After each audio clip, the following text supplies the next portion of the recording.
enfermedades. Ahora, la leptospirosis, fíjense bien que en nuestro medio, gracias a Dios, no es una enfermedad que sea altamente prevalente a comparación tal vez como si lo es la fiebre tiroidea o una fiebre hemorrágica también como los puede ser el dengue o el chikungunya. Pero por la situación de que este tipo de enfermedades casi todo repuntan en periodos de inundaciones o en periodos cuando hay desastres naturales, y como nuestro país es tan susceptible y vulnerable a ambas situaciones, ya sea por terremotos o huracanes, pues casi siempre se dan pequeños repuntes o brotes en nuestro país. Aunque se darán cuenta que en la región centroamericana prácticamente son muy bajos los casos, a excepción de un país que lo vamos a ver más adelante cuando veamos la parte de la epidemiología de la enfermedad.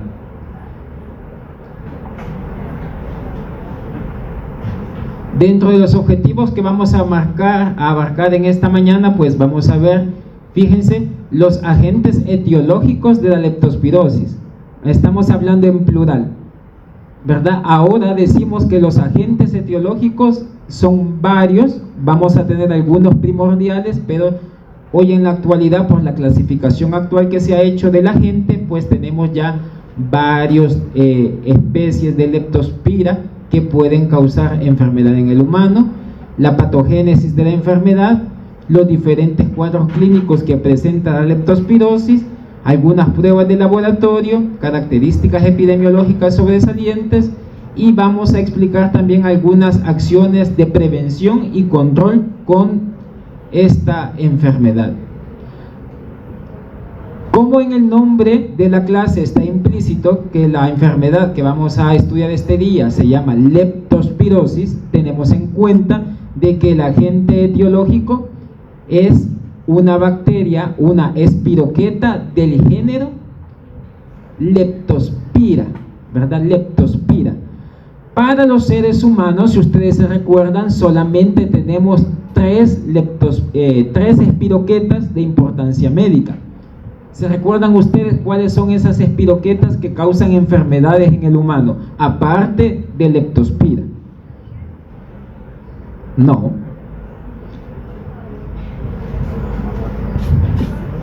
Y ya vimos una en clase. Treponema, el género Treponema es una espiroqueta, perdón. ¿Cuál otra nos falta?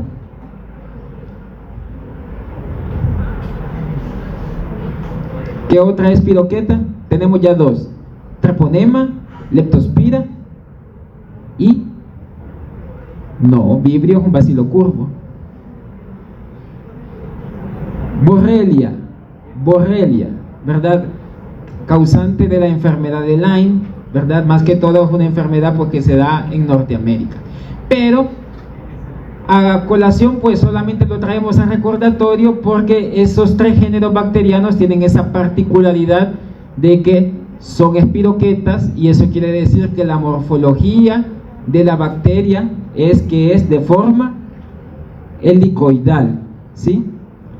Sí, es de forma helicoidal, ¿verdad? O por eso lo describimos, eso quiere decir que sea en forma de espiroqueta. Como se lo mencionaron en la clase de sífilis, tenemos una situación bien particular con estas espiroquetas. ¿Qué pasa con ello?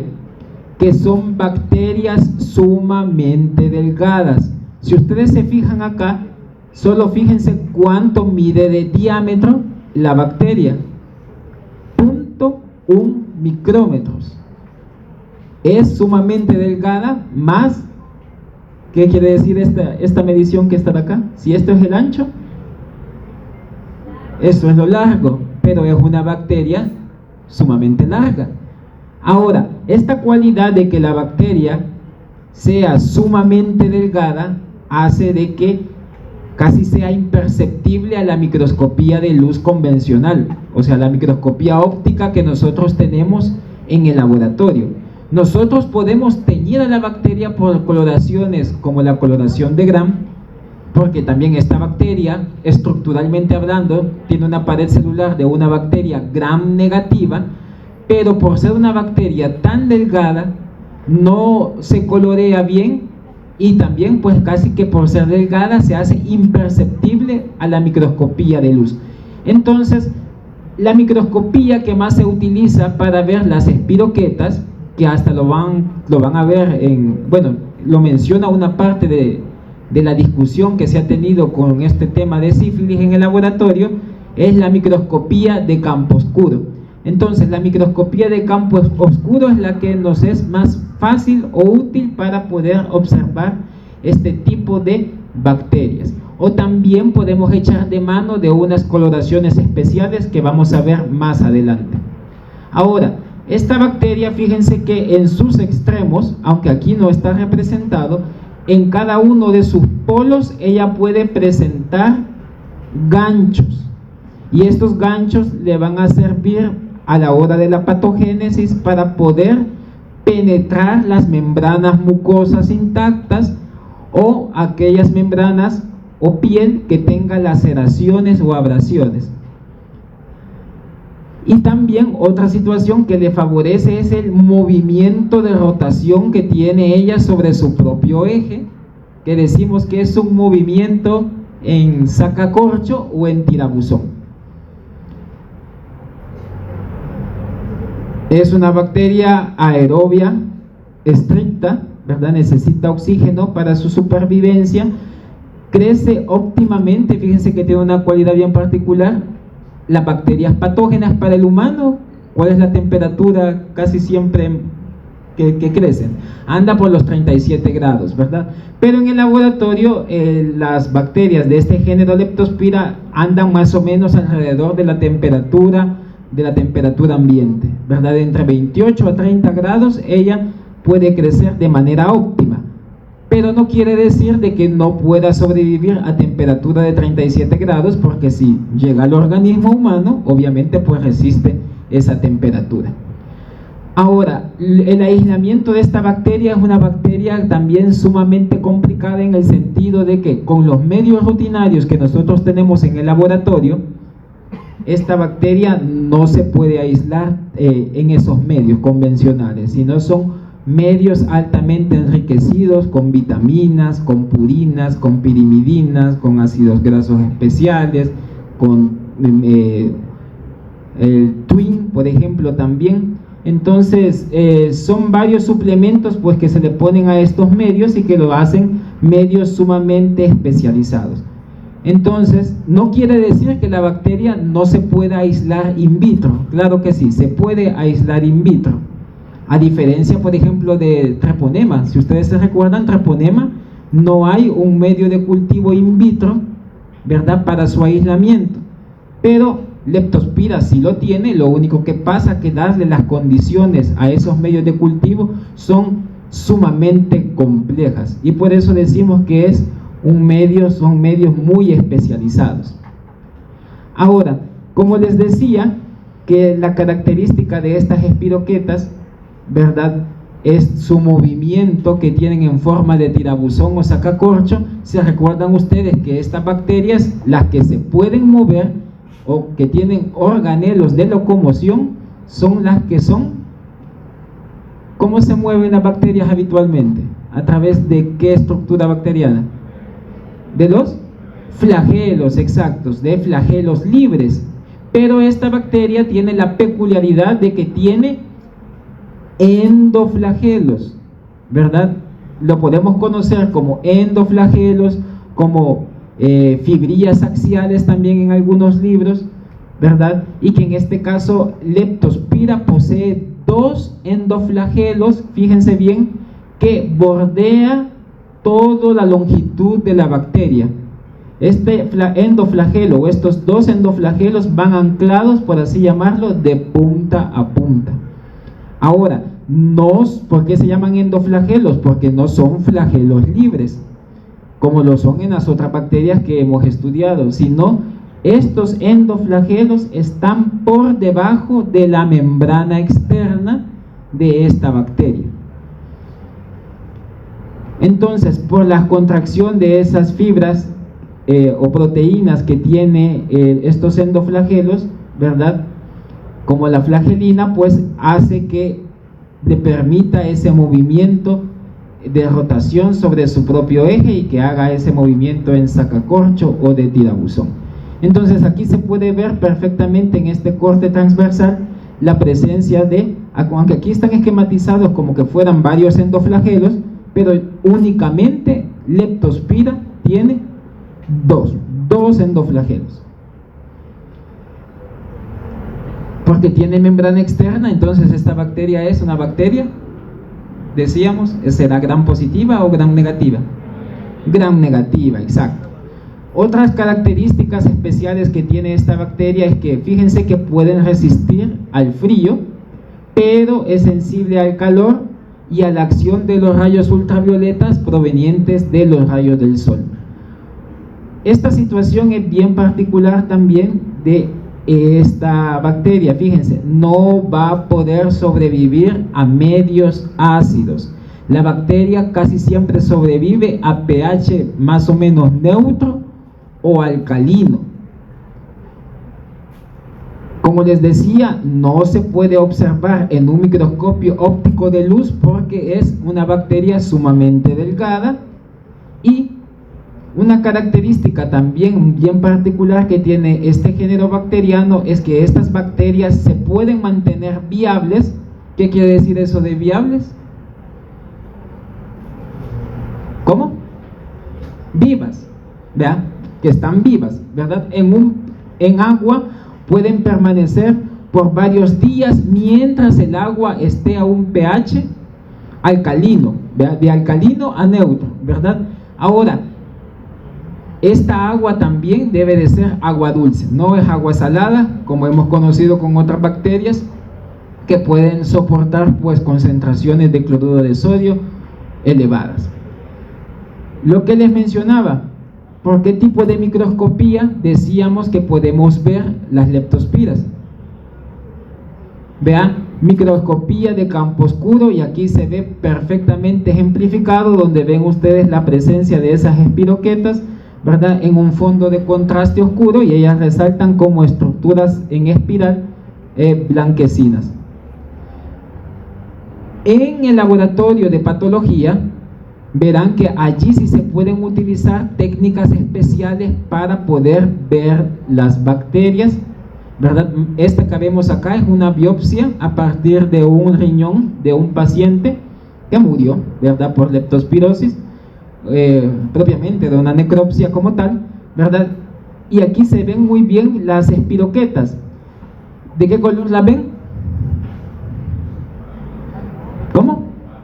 Como cafés o negras, ¿verdad? Ahora, porque las coloraciones que se ocupan para poderlas ver son a base de plata, ¿verdad? O metanamina de plata.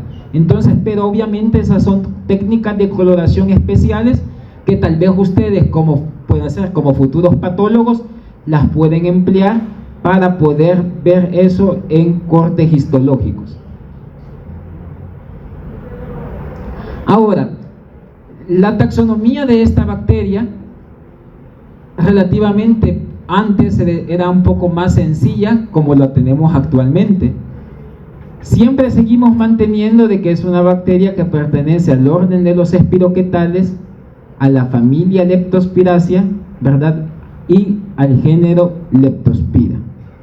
Por mucho tiempo se mantuvo que la especie patógena única, por así decirlo, para el humano era Leptospira interrogans, ¿verdad? Y decíamos que la especie de Leptospira no patógena o saprófita en el ambiente era Leptospira biflexa, ¿verdad? Pero esto actualmente ya no es así, se ha vuelto más complicada para nuestra suerte, ¿verdad? La clasificación actual ahora más o menos anda por identificadas que hay 20 especies más o menos de Leptospira, ¿verdad? Que se van agrupando en 3 grupos.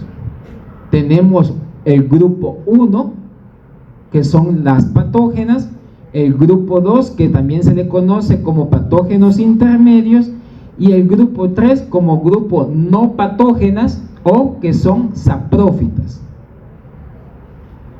Ahora, obviamente las que pertenecen al grupo de las patógenas primordialmente son los que causan los cuadros clínicos más graves.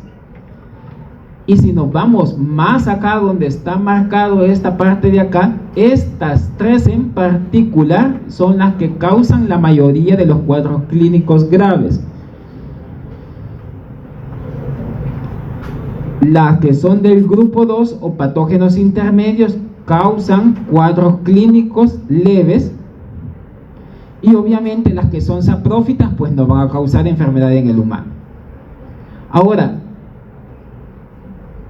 como son bastantes, ¿verdad? Solo quizás hagamos hincapié en estas tres que tenemos al inicio, y si ustedes se fijan, ven como entre más arriba del árbol filogenético tenemos acá, es más virulenta la especie, ¿sí? Ahora tenemos tres, dentro de las tres especies de Leptospira que son más virulentas para los seres humanos, son esta Kirchneri, Interrogans y Noguchi. Esas son las tres especies de Leptospira que son mucho más patógenas para el humano. Este árbol filogenético, tal vez ya algunos ya lo han visto anteriormente, estas construcciones que se hacen, acuérdense que esto se hace con base a biología molecular, ¿verdad? Por medio de secuenciación del ARN, ¿verdad? De los ribosomas 16S, y también se ha construido en base a algunos factores de virulencia que poseen estas bacterias, y también en base a cualidades o propiedades de crecimiento.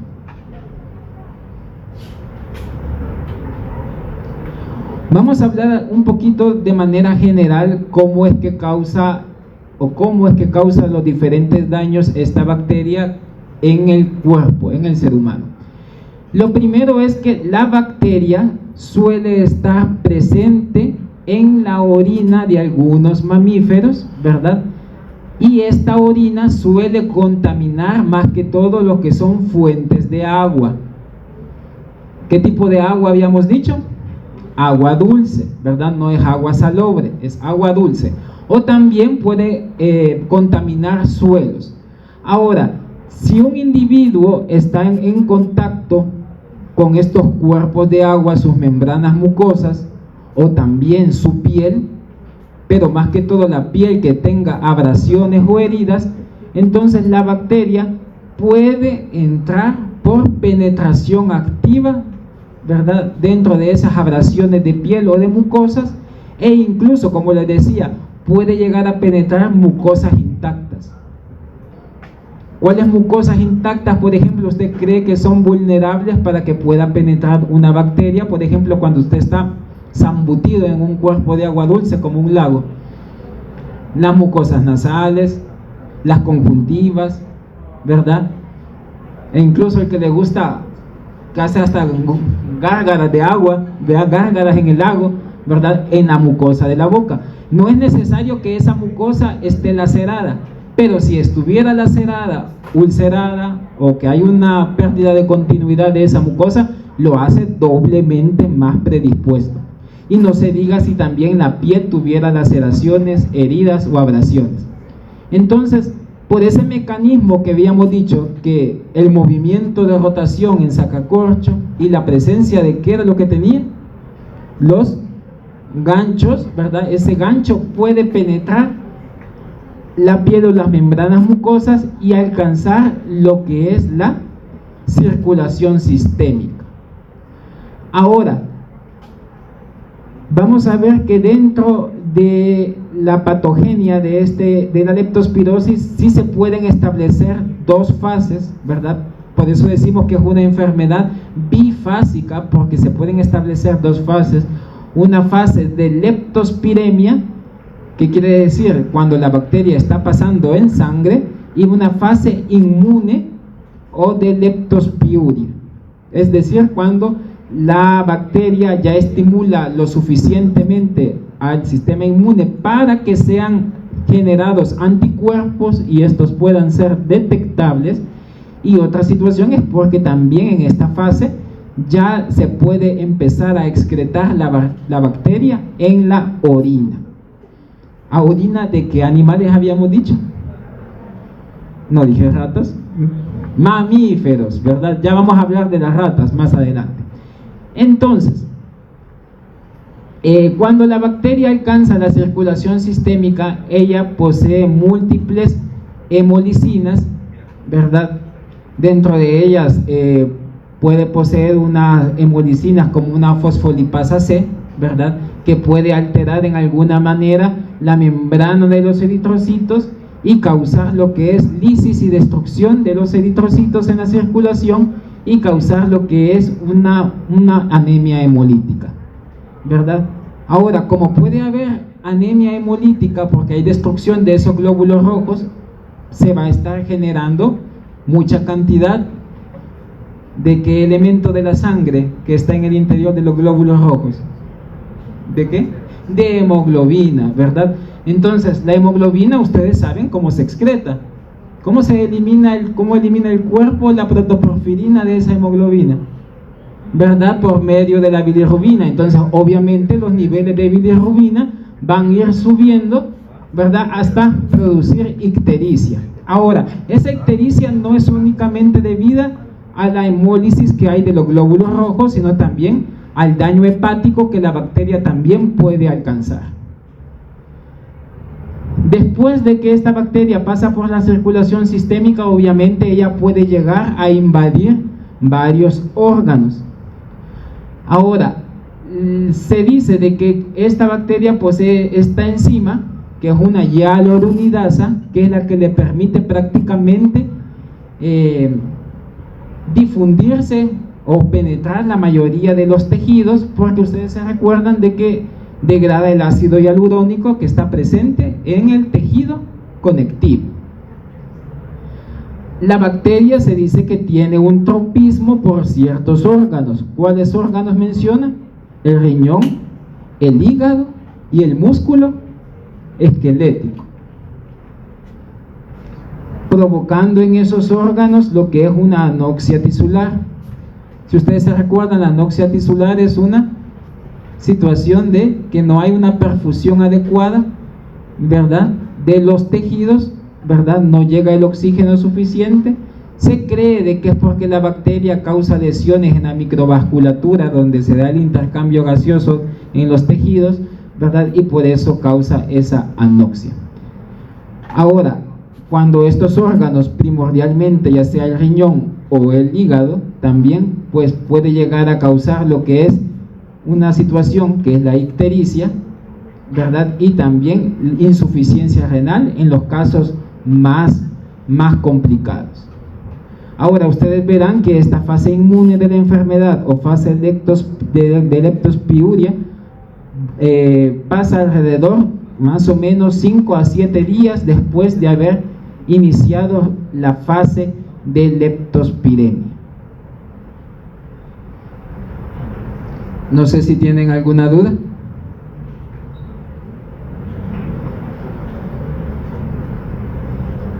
Ahora, vamos a hablar aquí si lo que estaba mencionando una compañera que trajeron a colación a los roedores, ¿verdad?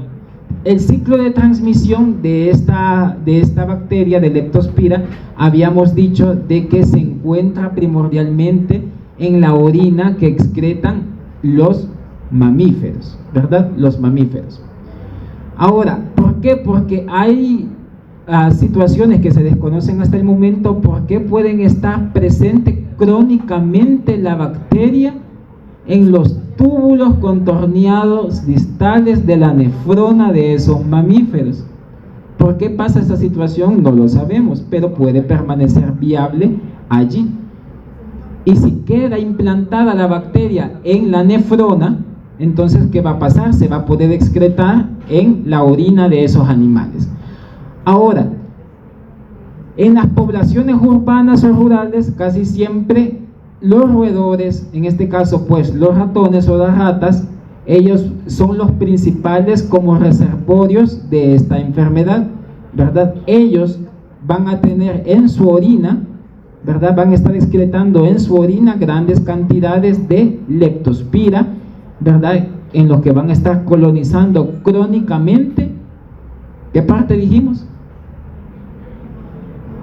los túbulos contorneados distales de las nefronas, ¿verdad? Entonces, esa orina usualmente va a contaminar, ¿qué?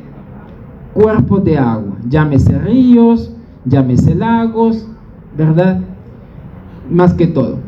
Ahora, esta agua, pues, si hay animales que pueden estar en contacto con esos cuerpos de agua contaminados, pues pueden ser vulnerables también a padecer la enfermedad. En este caso, es vulnerable también o susceptible, hospedero susceptible, algún tipo de ganado, como pueden ver el ganado vacuno, el ganado ovino, ¿verdad? El ganado equino, ¿verdad? Y también puede colonizar a estos animales, en algunos crónicamente, pues sus nefronas, y también ellos pueden estar excretando en orina también a la leptospira. También en este caso el humano pues va a ser un hospedero susceptible también a adquirir la enfermedad. También tenemos animales domésticos o de compañía también que pueden adquirir la enfermedad por estar en contacto con esos cuerpos de agua contaminados. Ahora solo veamos que dentro de ellos, de estos animales de compañía, hay uno que es resistente y que no va a presentar la enfermedad, como los roedores. ¿Quién es? El michi, ¿verdad? El gato. Los cobayos, los cuyos, los hámster, ¿verdad? Los perros, sí, ellos son susceptibles a adquirir la enfermedad.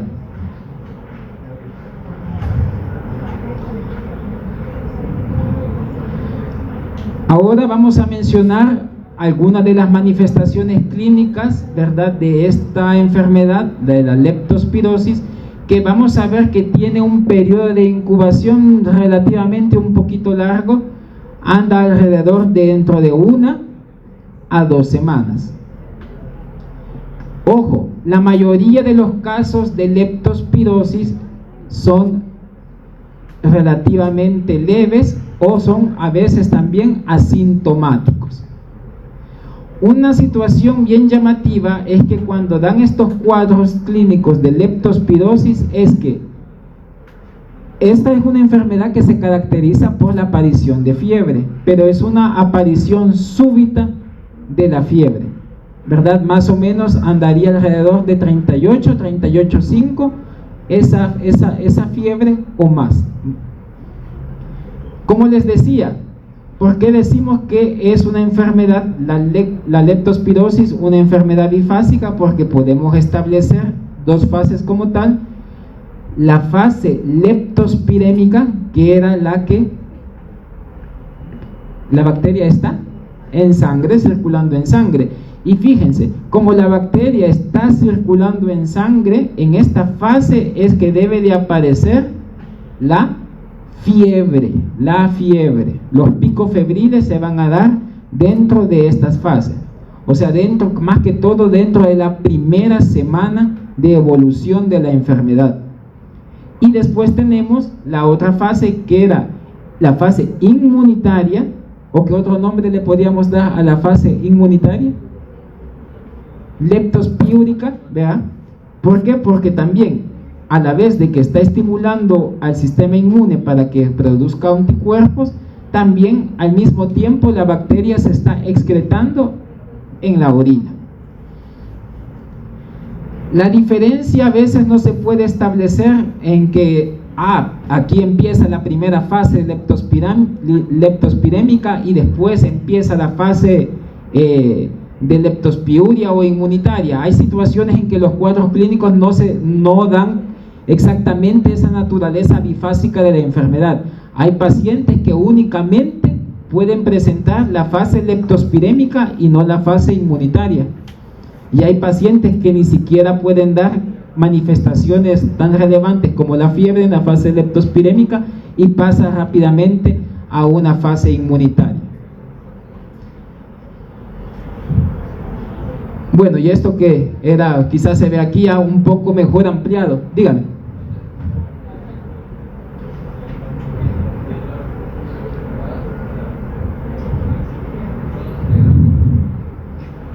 No es que queden asintomáticos, sino de que únicamente el cuadro clínico pues no llega a complicarse o a presentar más manifestaciones clínicas, ¿verdad? Para llegar a una fase tal vez como lo es esta, ¿verdad? O a veces el grado de evolución es tan rápido de que no se puede detectar esta fase, sino pasa prácticamente a la segunda, ¿verdad? Sí, la fiebre se puede caracterizar como, acuérdense que hay fiebres y febrículas. Esta no es febrícula, esta es una fiebre, ¿verdad? Tiene que ser de 38 a 38,5 hacia arriba la temperatura que debe de alcanzar un paciente para considerarse que es una fiebre. Con este esquema podemos ver lo que mencionamos de esta característica de que la leptospirosis es una enfermedad de carácter bifásico. Como les mencionaba, fíjense bien, dentro de la primera semana se van a estar presentando los picos febriles, ¿sí? Después pasa un periodo breve en el cual remite el periodo febril y después vuelve a aparecer. Esto suele ser muy típico a veces en la leptospirosis, ¿verdad? Ahora, fíjense bien también de que dentro de esta fase aguda de la enfermedad, como es la fase leptospirémica, ¿verdad? En este momento es que la bacteria se puede aislar de sangre y de líquido cefalorraquídeo, en el caso de que esté causando una meningitis aséptica. Ahora, fíjense bien en qué momento se estaría pudiendo aislar a la bacteria a partir de la orina. Andaría más o menos alrededor dentro de la segunda a la tercera semana, ¿sí? Y también, si ustedes ven el título de anticuerpos, el nivel más alto también, el pico de producción de anticuerpos se anda alcanzando alrededor de la segunda semana.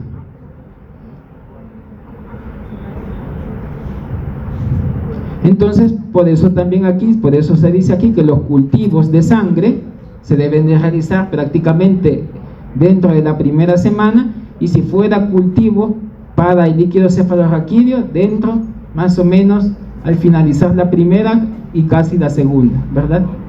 O incluso pues también la tercera semana tal vez puede llegarse a detectar.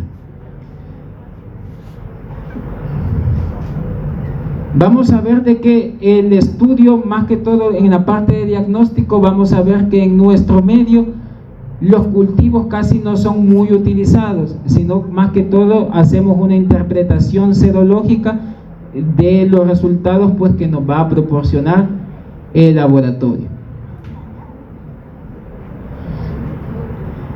Hay literatura, fíjense, que clasifican a la enfermedad, a la leptospirosis, como leptospirosis ictérica, o la leptospirosis dice anictérica.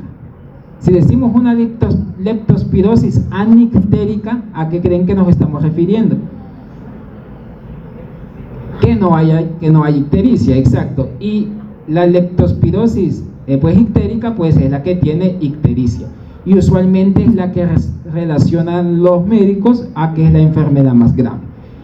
Entonces, pero casi ahora la literatura está diciendo de que la clasificación lo hacemos a que hay leptospirosis leve, que realmente la leptospirosis leve vendría siendo como la forma anictérica, ¿verdad? Y la leptospirosis grave vendría siendo un poco similar a lo que describían como leptospirosis ictérica. Pero quedémonos con esta clasificación, ¿verdad? Para que no haya confusión: leptospirosis leve y leptospirosis grave. En la leptospirosis leve, como les mencionaba, la mayoría de los pacientes no pueden presentar síntomas, casi siempre cursan algunos como asintomáticos. Como les decía, también se manifiesta, fíjense, como un cuadro febril de aparición súbita, ¿verdad? Y que describen de que la sintomatología inicial es parecida a la de la influenza, ¿verdad?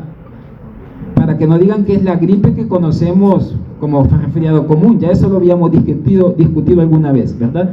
Es semejante a la influenza, ¿verdad? Por ese inicio súbito de fiebre, ¿verdad? Se dice que prácticamente comparte rasgos con ello, con esos rasgos inespecíficos de enfermedad.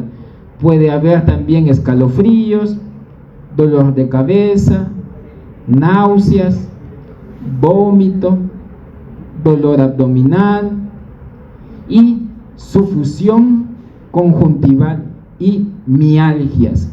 Sufusión conjuntival quiere decir el enrojecimiento de la conjuntiva, ¿verdad? O inflamación de la conjuntiva sin la aparición de pus. Solamente es el enrojecimiento como tal de la conjuntiva. No estamos diciendo incluso de que esté amarilla la conjuntiva, no, sino únicamente es el enrojecimiento. Aquí hay una conjunción de dos cosas, ¿verdad? Aquí sí hay enrojecimiento, pero aquí también las escleróticas están amarillas, ¿verdad? Aquí hay ictericia también. Pero la sufusión conjuntival únicamente, hagan cuenta y caso de que la esclerótica pues la viéramos blanca, pero viéramos el enrojecimiento de la conjuntiva o de la esclerótica a nivel de los ojos. Eso es bien característico, ¿sí? Ahora, también la mialgia. ¿Qué es mialgia? Dolor de los músculos. Ahora, ¿qué músculos presentan dolor? Aquí sí hay como especificidad, como que en dónde duelen más, ¿verdad? Duele más las pantorrillas, el abdomen y la espalda. Esos son los sitios donde hay mayor dolor muscular. Y eso también es bien característico, y más que todo a nivel de las pantorrillas. Es posible que una de las complicaciones que también se pueda dar en la leptospirosis leve es que haya una meningitis aséptica. Cuando veamos la clase de meningitis vamos a hablar a qué nos referimos con esto de meningitis aséptica. En algunas situaciones puede haber un exantema maculopapular, también como que fuera una especie de rash. Puede haber también agrandamiento del hígado, hepatomegalia, o del vaso, esplenomegalia, o ambos, ¿verdad? Una hepatoesplenomegalia. Ahora, la leptospirosis grave puede ser de que sea ya una complicación de la leptospirosis leve, ¿verdad? Puede que haya dado inicio como una leve, ¿verdad? Una situación es que a veces lo que pasa es que la evolución de la enfermedad es tan rápida, los que desarrollan estos pacientes que llegan a leptospirosis grave, es que prácticamente casi pasa desapercibida la fase, la leptospirosis leve, ¿verdad? Entonces, ¿qué vamos a ver? Aparte de las manifestaciones clínicas que ya se fueron mencionando, puede haber alteración del estado mental del paciente, ¿verdad? Puede haber insuficiencia renal aguda, insuficiencia respiratoria, hipotensión, o sea, la presión arterial disminuye, y arritmias cardíacas. También que eso suele ser una de las complicaciones que se presentan en la leptospirosis grave.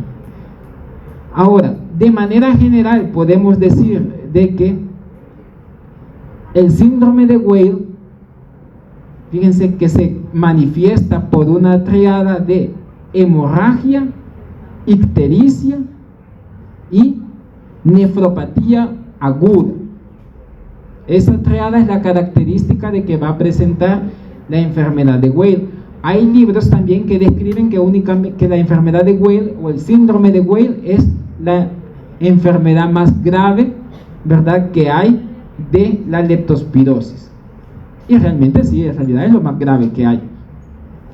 ¿Qué va a presentar el paciente también en la leptospirosis grave? Va a ser un choque séptico con falla multiorgánica. Ya si hay falla multiorgánica, la vida del paciente se encuentra comprometido, ¿verdad? Y van a haber también complicaciones de carácter hemorrágico. Por eso les decía que vamos a ver con qué enfermedades se tiene que establecer diagnóstico diferencial también. Esas complicaciones hemorrágicas se pueden dar como una falla multiorgánica, o sea, en múltiples órganos, ¿verdad?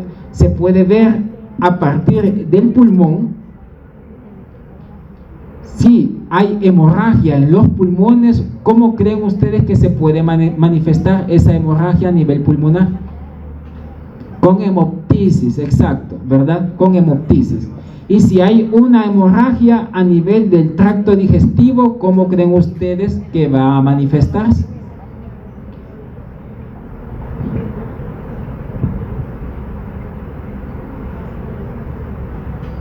Que ya lo vimos en una práctica de laboratorio.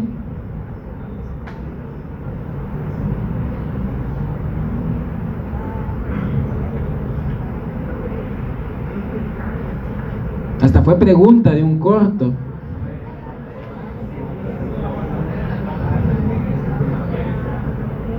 Ajá. ¿Cómo? Hematoquesia. Sí, puede haber hematoquesia, ¿verdad? Si es a nivel del tracto digestivo inferior, ¿verdad? O también aparición de melenas. ¿Se recuerdan que eran melenas? Ah, sí, ¿verdad? Entonces igual. También puede haber hemorragias en el aparato urinario o urogenital. ¿Cómo creen ustedes que van a detectar una hemorragia a nivel del aparato urogenital? Ya que también vimos ya una discusión de examen general de orina. Presencia de hematíes en el sedimento urinario, exacto. ¿Qué otra cosa también puede haber?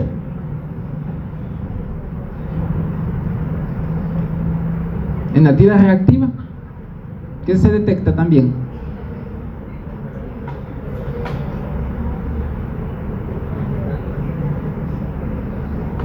Porque estamos hablando de eritrocitos, estamos hablando que eso es microscópico en el sedimento urinario, pero también puede detectarse la presencia de hemoglobina libre, ¿verdad? También en la tira reactiva. Y en la piel, pues esto obviamente se va a manifestar a través de petequias, ¿verdad? O de equimosis también. Entonces todas esas características que hemos mencionado pues nos hace pensar de que hay hemorragia pues a nivel de cualquiera de estos órganos o sistemas. Fíjense de que la leptospirosis grave dice que la ictericia se va a poder observar entre un 5 a un 10% de los pacientes con leptospirosis grave. Ojo, para que nos llevemos en mente también de que no todas las leptospirosis graves tienen que ser estrictamente ictéricas, ¿sí? Pueden haber en su gran mayoría, como ven acá, casos de leptospirosis grave en que no haya ictericia, ¿sí? Ahora, en estudios de laboratorio se pueden detectar algunas alteraciones de las concentraciones de electrolitos, ¿verdad? Como la hipopotasemia, ¿qué sería esto? ¿Quién quería hablar?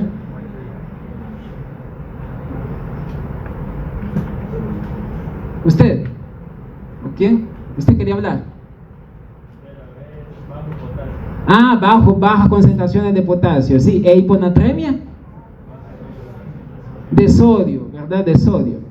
Ahora se puede, fíjense que eso es bien complicado con las hipopotasemias, porque las hipopotasemias, ¿cómo se manifiestan? Casi siempre son con arritmias, ¿verdad? Con arritmias cardíacas. Si se recuerdan que eso era una característica o una complicación que puede haber dentro de la leptospirosis. Otra situación que lo hace bien particular dentro de los electrolitos es que se puede estar excretando, ¿verdad? Magnesio, ¿verdad? En la orina, y eso es una característica única, dice, en el caso de las nefropatías agudas, ¿verdad? Causadas por las leptospiras en la leptospirosis. Se recuerdan que también dijimos que podía haber una hipotensión también, ¿verdad? Que se relaciona ya sea porque hay necrosis tubular aguda en las nefronas o por oliguria o anuria. Puede haber también rhabdomiólisis, que ya lo habíamos mencionado en alguna clase, creo yo. ¿Qué era eso de rhabdomiólisis? ¿Qué era rhabdomiólisis? Destrucción del músculo, ¿verdad? El músculo esquelético, ¿verdad? Porque no es el músculo cardíaco, es el músculo esquelético. Entonces puede haber rhabdomiólisis, algunas alteraciones hematológicas que ya lo vamos a ver en las pruebas de laboratorio, Y también fíjense que se cree de que puede haber como secuelas de la leptospirosis en algunos pacientes una uveitis inmunitaria, ¿vea? O autoinmunitaria. Es decir, que habría una afección a nivel de qué órgano, si hay una uveitis, del ojo, exacto. Ah, vaya, miren aquí sí está la imagen de lo que habíamos dicho. ¿Qué era esto? Una sufusión conjuntival, ¿vea? O a veces lo pueden ver, creo que algunos libros lo mencionan como eyección conjuntival también. Eso quiere decir el enrojecimiento de la conjuntiva, ¿verdad? Por esas pequeñas hemorragias que hay en la vasculatura de la conjuntiva o de la esclerótica.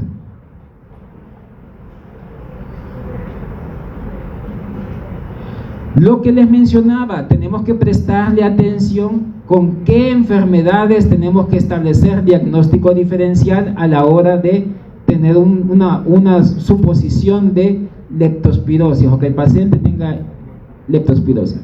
La primera que habíamos dicho con la leptospirosis leve, ¿se recuerdan? Con influenza, ¿verdad? Otras enfermedades como la fiebre hemorrágica causada por dengue, infección por hantavirus, fiebre amarilla, fiebres hemorrágicas virales, rickettsiosis, borreliosis, brucelosis, que vamos también a trabajar en una discusión que ya se la subí, ¿verdad? Enfermedades parasitarias como la malaria, pilonefritis, miren aquí, fiebre tifoidea también porque es sistémica, ¿verdad? Y otras fiebres entéricas y hepatitis virales.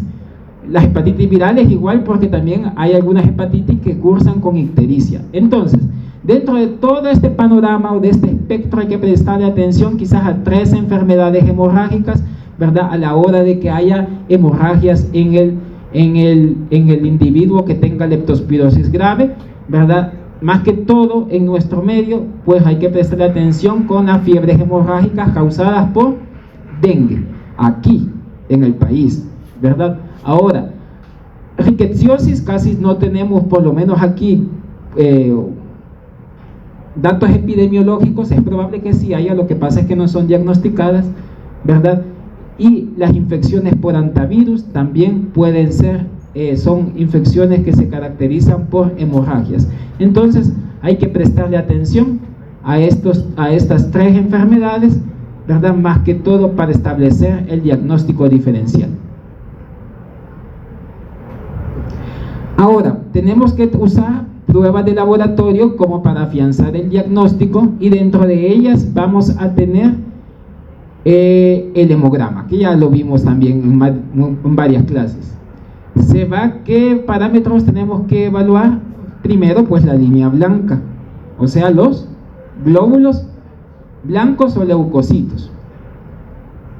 Aquí sí, fíjense, aquí sí se va a caracterizar la leptospirosis por una leucocitosis. Aquí sí hay leucocitosis, ¿verdad? Y aquí sí hay neutrofilia también. Y se dice que hay una desviación de leucocitos hacia la izquierda. ¿Qué quiere decir eso? Cuando hay una desviación de leucocitos a la izquierda, que suelen presentarse leucocitos más que todo neutrófilos inmaduros. También va a descender los niveles de plaquetas también, ¿verdad? Pueden darse conteos menores a 100.000 plaquetas por milímetro cúbico. Y también podemos utilizar otras herramientas para evaluar el proceso de infección o de inflamación, más que todo, como lo habíamos visto con la fiebre tifoidea, la proteína C reactiva como un reactante de fase aguda, y esta que era velocidad de eritrosedimentación. Entonces también se van a utilizar las dos. Como hay ictericia en algunos casos, entonces también tenemos que evaluar la concentración sérica de bilirrubina total, bilirrubina directa, bilirrubina indirecta. Tenemos también que ver las transaminasas, porque como también hay afección a nivel del hígado, ¿verdad? Pero se dicen, fíjense que las transaminasas, igual la fosfatasa alcalina, ¿verdad?, no están tan alteradas a comparación de otros cuadros que quizás sí presenten hepatomegalia. Los electrolitos, ¿cuáles íbamos a monitorear acá? El sodio y el potasio. Y en orina, ¿quién? El magnesio. Podemos utilizar el examen general de orina también para ver algunas alteraciones leves que se pueden presentar, ¿verdad? Pueden aparecer cilindros granulosos o cilindros hialinos también en este tipo de pacientes, ¿verdad? Puede también haber incluso también leucocitos, perdón, ahí no es leucocitosis, presencia de leucocitos en la orina, ¿verdad? Y si vamos a evaluar el líquido cefalorraquídeo, que eso vamos a tener una práctica solo para eso, podemos ver lo que es pleocitosis, que no es más que el aumento de células en el líquido cefalorraquídeo, el aumento de proteínas, ¿verdad? Pero la concentración de glucosa en el líquido cefalorraquídeo va a ser normal. Ya vamos a ver en las clases de meningitis bacterianas y meningitis virales cómo es que hay alteraciones a nivel del líquido cefalorraquídeo. Aquí estamos avanzando solamente porque decíamos de que la leptospirosis da un tipo de meningitis que se llama, dijimos, meningitis aséptica, ¿verdad? Meningitis aséptica. Ahora, ¿qué otras pruebas de laboratorio que no sean de hematología o de química sanguínea también se pueden utilizar, o que no sean de gabinete, por así llamarlo? Tenemos esta, que es la que se utiliza en nuestro país para hacer diagnóstico de leptospirosis, diagnóstico confirmatorio, ¿vean? Diagnóstico confirmatorio, que es la prueba de microscópica de aglutinación, ¿verdad? O conocida como MAT. Y también se puede utilizar pruebas de inmunoenzimáticas como la ELISA, ¿verdad?, que son dos pruebas serológicas ampliamente utilizadas. Pero como les digo, en El Salvador, en nuestro país, la prueba serológica que hace confirmación de leptospirosis es la MAT. Ahora, para obtener un diagnóstico positivo usando la MAT, por eso dice aquí que es el estándar de oro, ¿verdad?, deben de ser comparadas, fíjense, 2 muestras consecutivas de suero. Es lo que les decía, que a veces también le llamamos sueros pareados. No me sirve a mí determinar únicamente los títulos de un suero. Debo yo de hacer mediciones en 2 tiempos. Cerca de los 10 días, o sea, si hoy le hacemos una medición de títulos de anticuerpo por medio de la MAT, tengo yo que volver a realizar otra MAT al paciente 10 días después, para ver si hay seroconversión. ¿Qué era eso de seroconversión? Que haya un aumento de 4 veces el título de anticuerpos con la lectura inicial que se dio. Podemos utilizar medios de cultivo, ¿verdad?, para el aislamiento de la bacteria a partir de sangre, de orina y de líquido cefalorraquídeo u otros materiales clínicos, ¿verdad?, que se puedan mandar a cultivo, o también pruebas de biología molecular como la reacción en cadena de polimerasa, que es una de las pruebas más sensibles que se tienen, o las que les decía, tinciones también especiales como las de que habíamos dicho que ocupan en patología, tinciones a base de plata, ¿verdad?, a base de plata, o también pueden utilizarse por inmunohistoquímica, ¿verdad? También pueden utilizarse técnicas de inmunohistoquímica para ver a la bacteria, pero ojo, eso es a nivel de tejido, eso es de tejido. En nuestro medio, fíjense que no es común que se manden cultivos para aislarla a partir de estos elementos. ¿Creen ustedes que no se hace cultivo?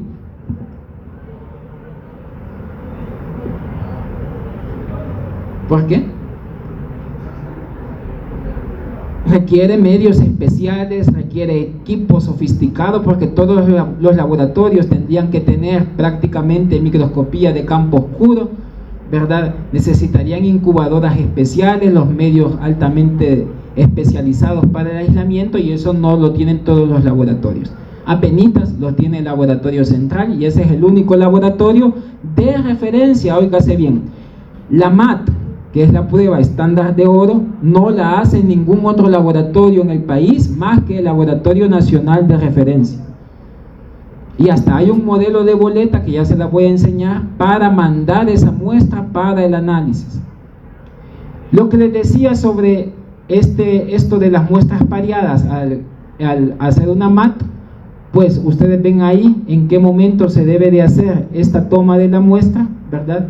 Ya habíamos dicho que anda más o menos, se debe de hacer un intervalo de 10 días para poder dejar otra segunda muestra para la evaluación de los títulos serológicos a base de la MAT.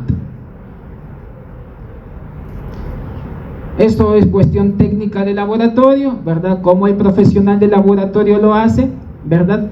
Pero ojo, tenemos que establecer, aquí sí tenemos que establecer un valor de corte del título serológico, que yo voy a decir que es un título significativo. ¿Qué habíamos dicho eso de título significativo? ¿Qué es eso? ¿Cómo? No. Título significativo, casi la palabra lo dice.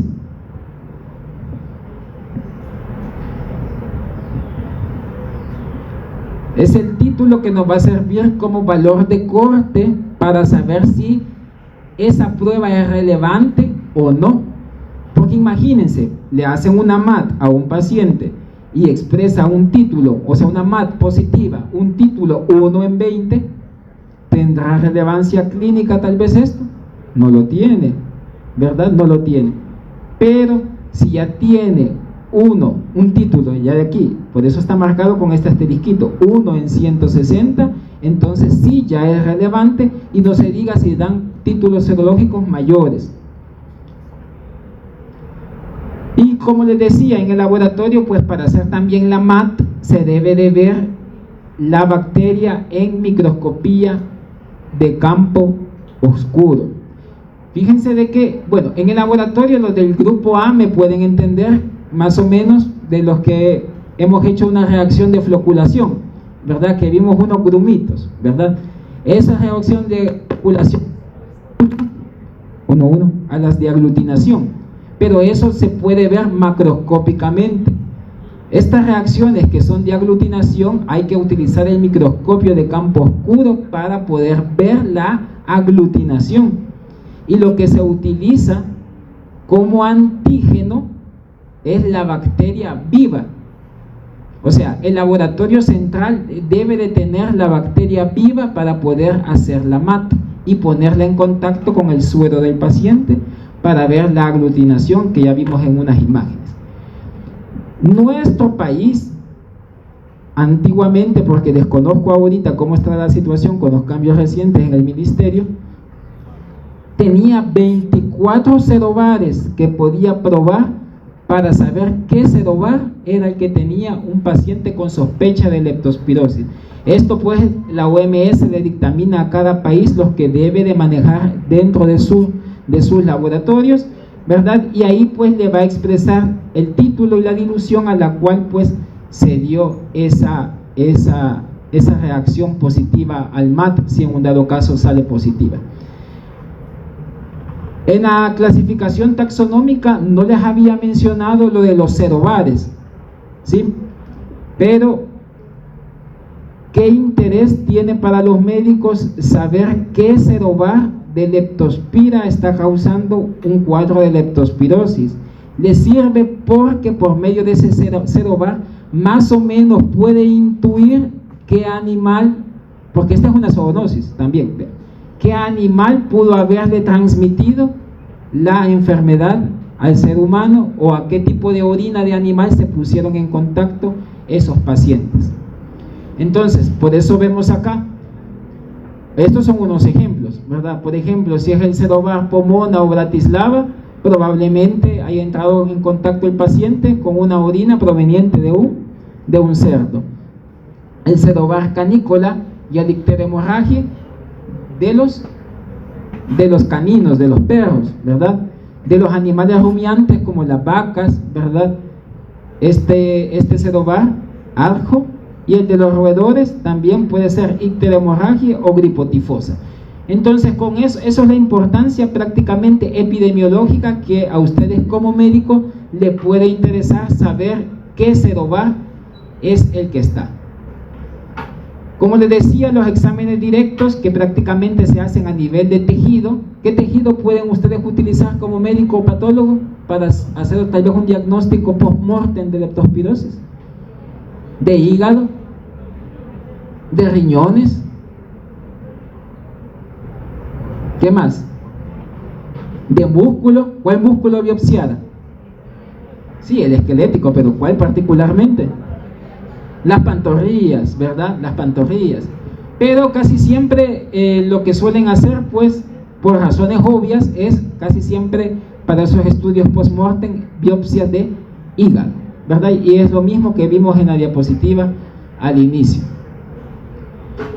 Algunos aspectos relevantes de la epidemiología de esta enfermedad, decimos de que es una enfermedad de distribución mundial, pero fíjense que es más frecuente, dice, en zonas tropicales y subtropicales.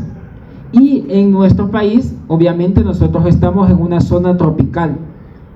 Ahora, ¿en qué periodos de tiempo del año es que hay mayor repunte de casos de leptospirosis? En el trópico. ¿En qué periodo se imaginan ustedes? En la estación lluviosa, exacto, en la estación lluviosa, así como estamos ahorita en nuestro país. La mayoría de los casos ocurren en varones, ¿verdad? Con una máxima incidencia, pues, en la estación lluviosa, como lo decíamos. ¿Y por qué creen ustedes que más que todo ocurre en varones?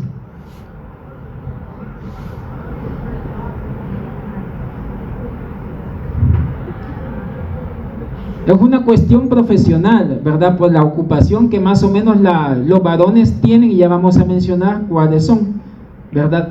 Decimos que es una zoonosis, que ya saben ustedes qué es eso. Habíamos dicho de que los roedores, que son mamíferos, pues van a jugar un rol importante como reservorio. Y dentro de ello vamos a decir que el roedor, la rata, los ratones, son los reservorios más importantes para la transmisión de la leptospirosis. Pero ojo, también ya dijimos que puede estar presente en otros mamíferos, ¿verdad? En grandes rumiantes, por ejemplo, también puede estar en el ganado bovino, en el ganado equino, e incluso también puede estar en algunas mascotas, como ya vimos. Algunos serotipos o serovares tienen una relación general con animales particulares, que eso ya lo mencionamos.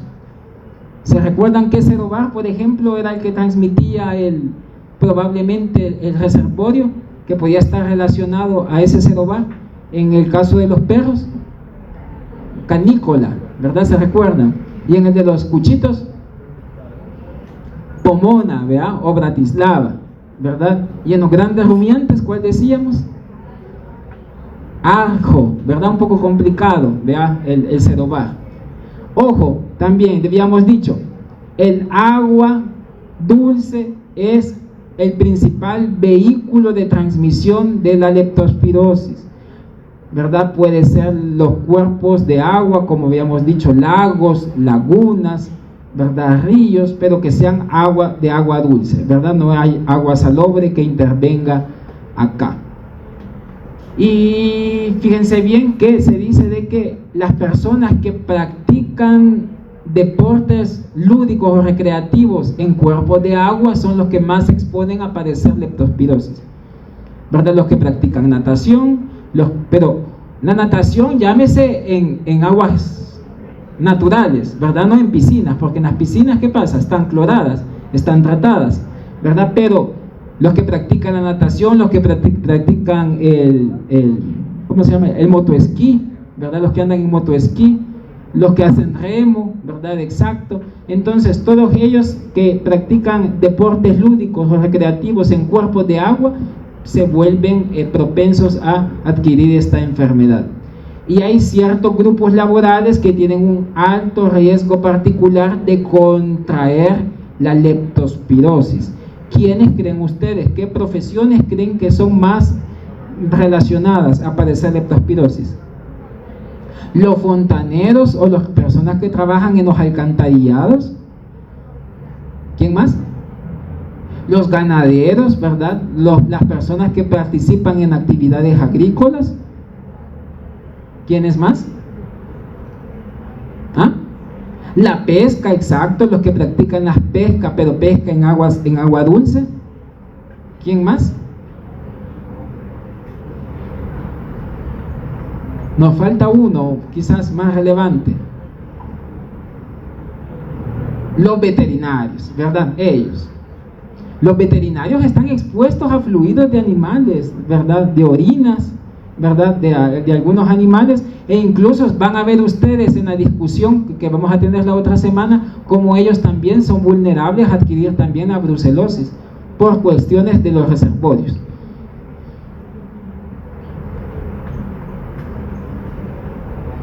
Como les decía, tengan en mente de que la mayoría de brotes, ¿verdad?, o de repuntes de casos de leptospirosis, también habíamos dicho que se dan en periodos también, no solamente en la estación lluviosa, sino cuando ocurren desastres naturales como inundaciones, más que todo, ¿verdad?, o huracanes cuando vienen acá.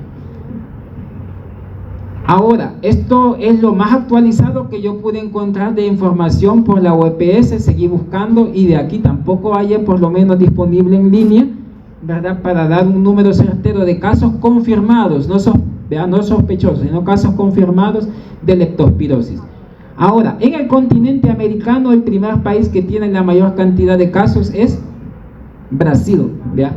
Brasil, obviamente, porque Brasil es el país más grande de Latinoamérica, ¿verdad? Entonces tiene que tener la mayoría de casos, ¿verdad? Después, ¿quién le sigue? El Perú, ¿verdad? Después le sigue Colombia, ¿verdad? Y Ecuador. Entonces esos son los 4 países según la OPS que tienen la mayor cantidad de casos de leptospirosis. Si ustedes ven, El Salvador pues tiene relativamente pocos casos, pero dentro de la región centroamericana, con nuestros países hermanitos que tenemos alrededor, hay uno que destaca y que tiene la mayor caso de leptospirosis en Centroamérica y todavía sigue siendo, que es Nicaragua, ¿verdad? Nicaragua. Así, para los que vayan a visitar los grandes lagos allá en Nicaragua, pues, o que vayan a practicar algún deporte acuático en Nicaragua, no lo vayan a hacer. El problema, fíjense que la contaminación, la contaminación de los cuerpos de agua, como los estanques, las lagunas, los ríos, fíjense que se da, ¿por qué? Porque los animales, más que todo el ganado, es el que puede estar infectado. Y el ganado, ¿a dónde hace sus necesidades? En la tierra, ¿verdad? En el campo, al aire libre. Viene una tormenta, arrastra toda esa tierra, ¿y a dónde va a ir a parar? A los lagos, a los ríos. Y la bacteria puede permanecer viable por casi semanas en esos cuerpos de agua. Ahí eso es lo que le demos las condiciones para que el hospedero vulnerable o susceptible llegue y se exponga a esas aguas estancadas. Para la prevención y control de esta enfermedad, ¿cómo lo podemos prevenir? Bueno, instruir a la población con respecto a los modos de transmisión, ¿verdad? ¿Qué tenemos que hacer nosotros, por ejemplo, para evitar la leptospirosis en nuestros hogares? ¿Qué recomendaciones usted le puede dar a un paciente o a un individuo?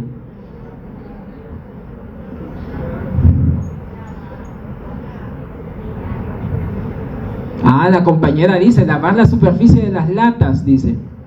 ¿Será verdad eso?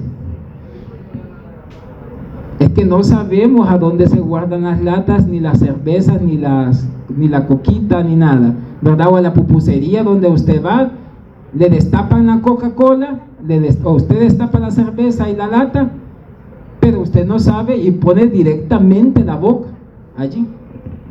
Y no sabemos qué cantidad de roedores no han orinado o pasado sobre eso, ¿verdad? Entonces, las medidas higiénicas a la hora de manipular, por ejemplo, ese tipo de alimentos, si es preferible lavarlos, ¿verdad? O por lo menos tratar de limpiarlos con algo.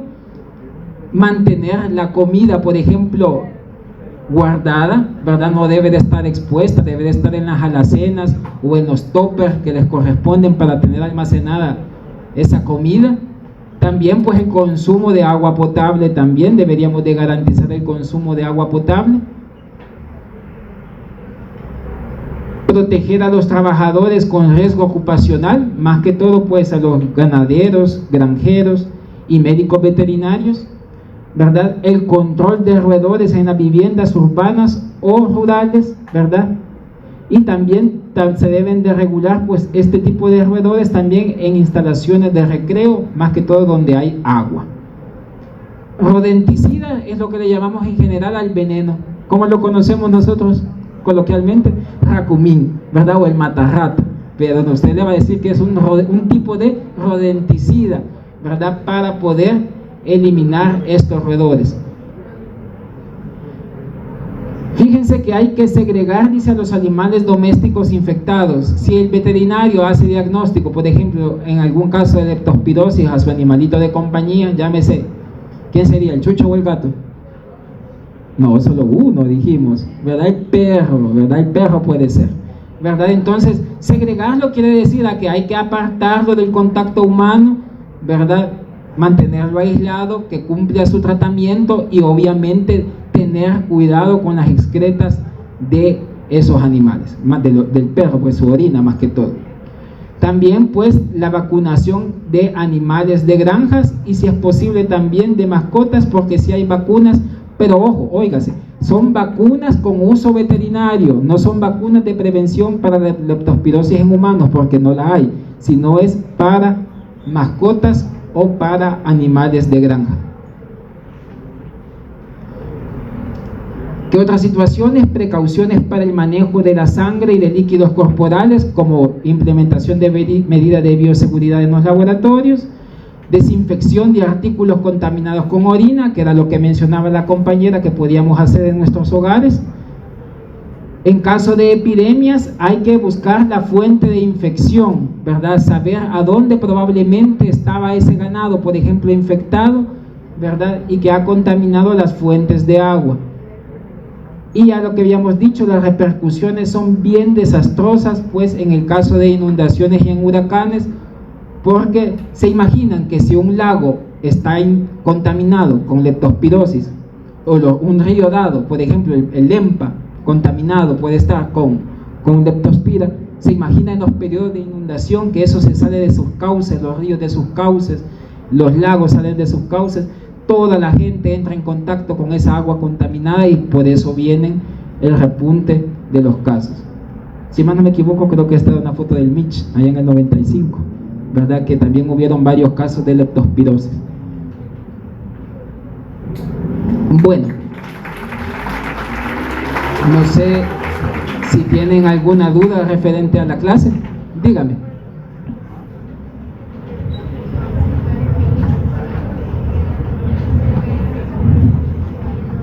Fíjense, pregunta a la compañera si puede haber una transmisión de humano a humano, que sería ahí, ¿verdad? Por medio de secreciones de transmisión sexual. Fíjese de que se cree de que puede haber, lo único que no está tan documentado como para poder decirlo con propiedad de que realmente se puede transmitir de humano a humano por medio de secreciones, ¿verdad? Pero con fluidos corporales sí, ¿verdad? Entonces, más que todo hay que tener precaución con el contacto con la orina y el contacto con la sangre, ¿verdad? Más que con el contacto con secreciones vaginales o de semen, ¿verdad? Pero quizás mantengámoslo por el momento de que no está tan documentado como para poder establecer si realmente puede darse como una transmisión sexual.